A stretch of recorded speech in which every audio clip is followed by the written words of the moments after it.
Tracking Trump. President tries his best to befriend Kim Jong. Do you remember coming home from school to tell your mother or father another kid had been nasty to you in the playground? And all you wanted was to be his friend? Then spare a thought for Donald Trump, who is going through the same troubles with a moody young pal from North Korea as his tour of Asia came to an end last weekend.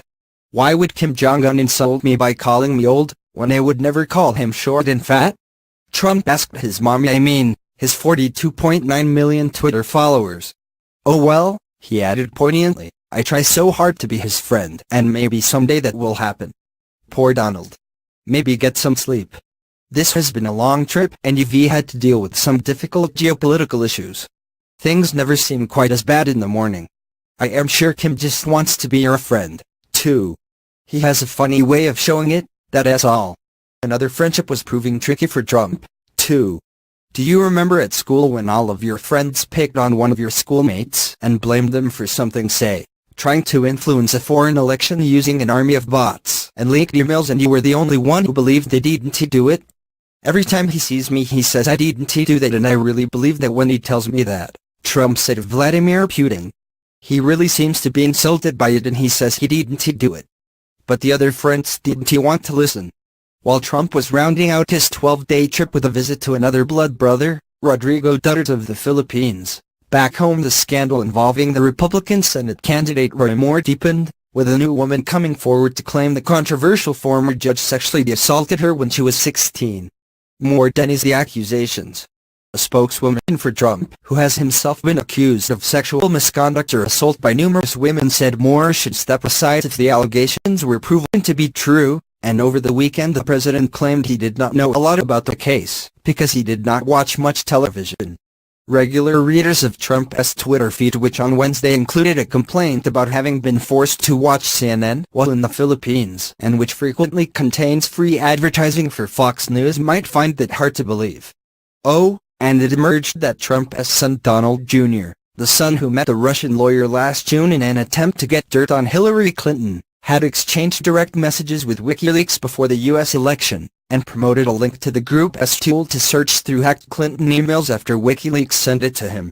On Tuesday, Trump had had enough of his grueling trip across Asia and cut it short after his final engagement, the East Asia Summit, was delayed by about 2 hours. He also missed a group photo with the other leaders. You snooze, you lose. Oh, and in Congress, the U.S. Attorney General, Jeff Sessions, acknowledged that a former Trump campaign aide had informed him during the 2016 election about ties to Russian officials, appearing to contradict his own previous testimony. On Wednesday, Trump announced with evident relief, just returned from Asia after 12 very successful days. Great to be home. But there was bad news waiting for him. After all his attempts to buddy up with Kim Jong-un, the North Korean leader had gone and sentenced him to death. Talk about being ungrateful.